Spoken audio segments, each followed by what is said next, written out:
Salam sejahtera bagi kita semua. Sebelumnya, kami dari kelompok 9 mengucapkan terima kasih kepada ibu dosen kita yang terhormat, yaitu Bu Riswanti Sigalingging, yang telah memberikan kami kesempatan untuk menyampaikan materi kali ini yang membahas tentang robot sistem irigasi otomatis pada tanaman padi menggunakan Arduino dan sensor kelembapan tanah. Sebelum kami mempresentasikannya, saya perkenalkan terlebih dahulu anggota kelompok kami. Setedi Kendri Sitorus atau saya sendiri,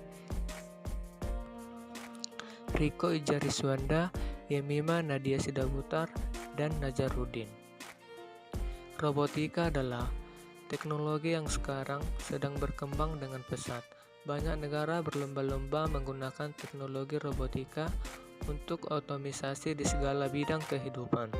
Untuk membuat prototip robot sistem irigasi otomatis pada tanaman padi menggunakan Arduino dan sensor kelembapan tanah, diperlukan beberapa komponen alat dan bahan. Yang pertama, sensor hygrometer soil moisture. Yang pertama, Arduino Uno R3. Arduino Uno ini berfungsi sebagai arena prototyping sirkuit microcontroller. Kemudian sensor hygrometer soil moisture. Sensor hygrometer ini dapat mengukur kelembapan tanah pada area yang tidak terlalu luas. Oleh karena itu, penempatan sensor harus tepat agar bisa pembacaan sensor maksimal. Kemudian sensor water flow. Sensor water flow ini berguna untuk melakukan pengamatan penggunaan air yang digunakan untuk mengairi sistem irigasi otomatis. Penggunaan air dihitung dari debit air yang mengalir, sehingga didapatkan penggunaan air selama masa tanam sampai masa panen. Kemudian relay. Relay ini nantinya akan dihubungkan ke arus listrik dari tegangan PLN menuju Arduino dan bercabang menuju pompa air. Relay akan dikendalikan Arduino untuk menghidupkan dan mematikan pompa air. Kemudian pompa air. Untuk melakukan pengirigasian pada tanaman padi, relay sebagai pengontrol pompa air dan pompa air untuk mengairkan air ke wadah tanaman padi. Pada sistem ini, pompa air yang digunakan adalah memiliki tegangan 12 volt. Kemudian kabel jumper. Kabel jumper adalah kabel elektrik yang memiliki pin konektor di setiap ujungnya dan memungkinkan untuk menghubungkan dua komponen yang melibatkan Arduino tanpa memerlukan solder. Kemudian breadboard. Dengan memanfaatkan breadboard, komponen-komponen elektronik yang dipakai tidak akan rusak dan dapat digunakan kembali untuk membuat rangkaian yang lain. Kemudian adaptor. Adaptor merupakan sebuah rangkaian yang berguna untuk mengubah tegangan AC yang tinggi menjadi DC yang rendah. Kemudian LED. Lampu LED digunakan sebagai indikasi apakah kondisi air di dalam petak sawah dalam kondisi batas aman atau tidak, dan juga sebagai indikasi bahwa aktif atau tidaknya pompa air. Kemudian sensor ultrasonik. Sensor ini digunakan untuk mengukur ketinggian air di dalam wadah yang berisi tanaman padi.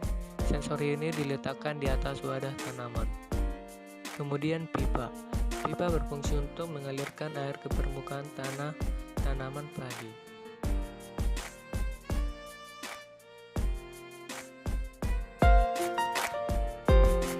Baik, saya akan menjelaskan rangkaian atau simulasi perancangan alat pada kelompok 9. Sebelum kita membuat alat tersebut, kita harus terlebih dahulu mempersiapkan komponen alat dan bahan yang akan kita perlukan untuk membuat alat tersebut. Kemudian, kita harus memastikan bahwa alat dan bahan tersebut lengkap dan sesuai dengan kriteria project yang akan kita buat.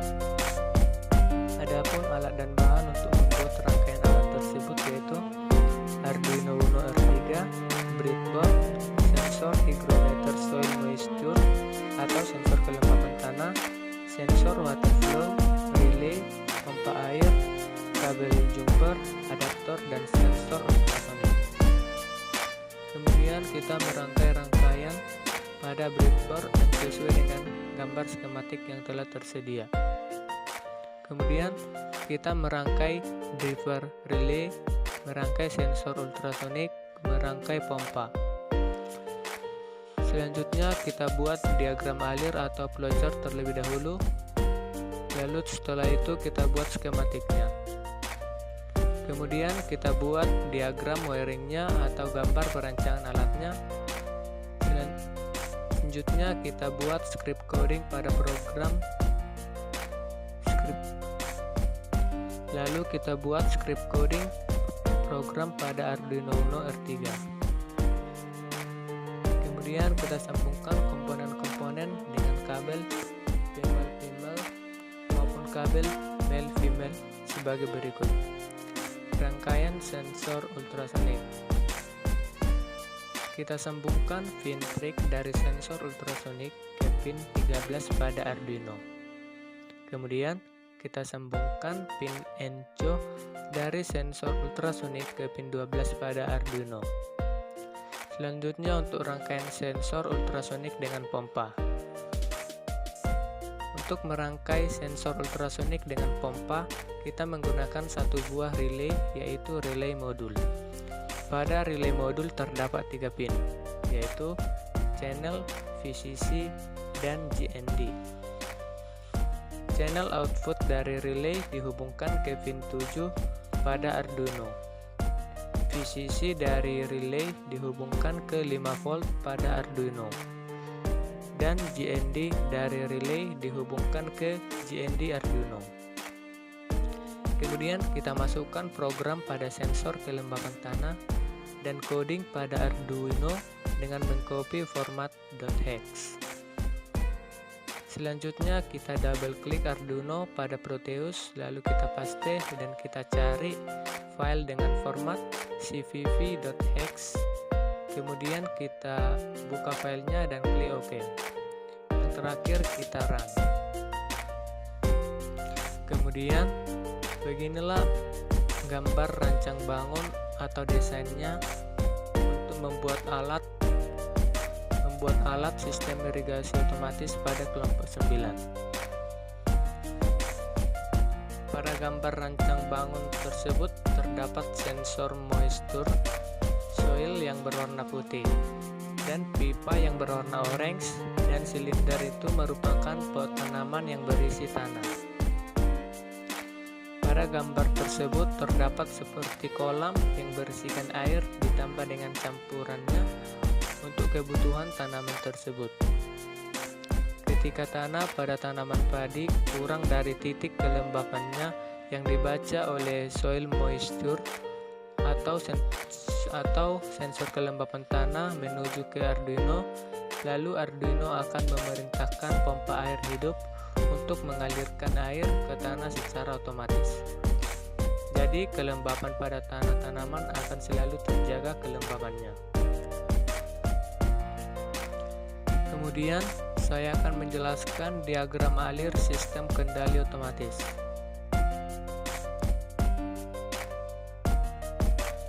Untuk diagram alirnya bisa dilihat seperti diagram pada gambar.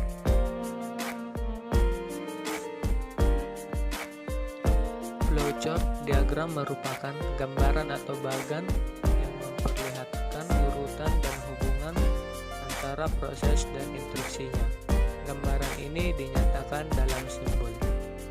Dengan demikian, setiap simbol menggambarkan proses tertentu, sedangkan hubungan antar proses digambarkan dengan garis penghubung.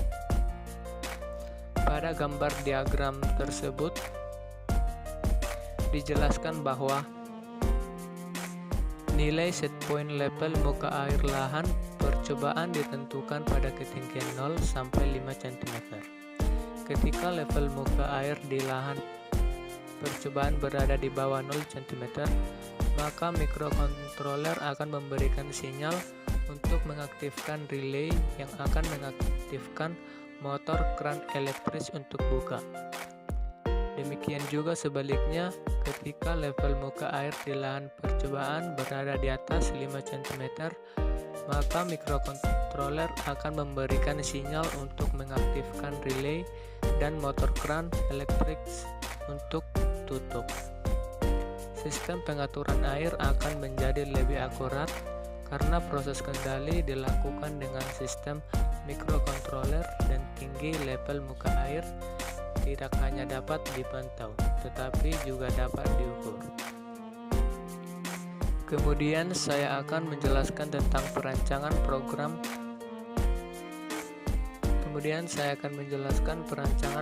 alatnya. Dalam merangkai alat prototip pada Proteus, kita membutuhkan beberapa langkah terlebih dahulu seperti mengcoding Arduino-nya.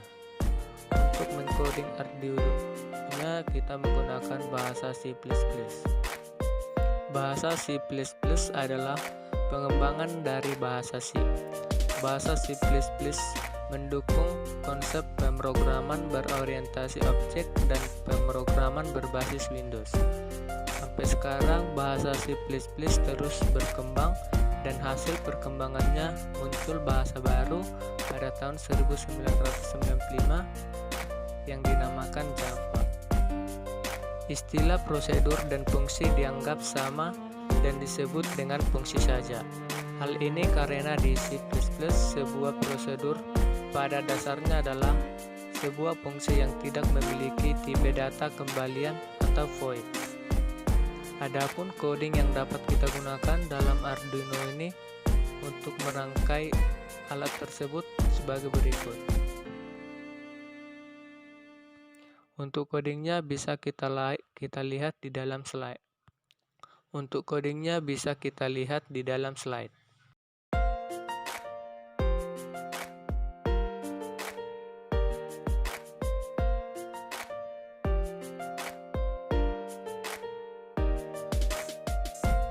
Dari perancangan yang dilakukan, maka dapat diperoleh kesimpulan sebagai berikut. Pertama, pengontrolan secara otomatis akan lebih memudahkan petani sehingga bisa menggunakan waktu untuk memantau air demi kepentingan lain. Yang kedua, pengontrolan ini menggunakan sebuah aplikasi yang sudah dirancang sedemikian rupa agar pengguna dapat dengan mudah menggunakannya.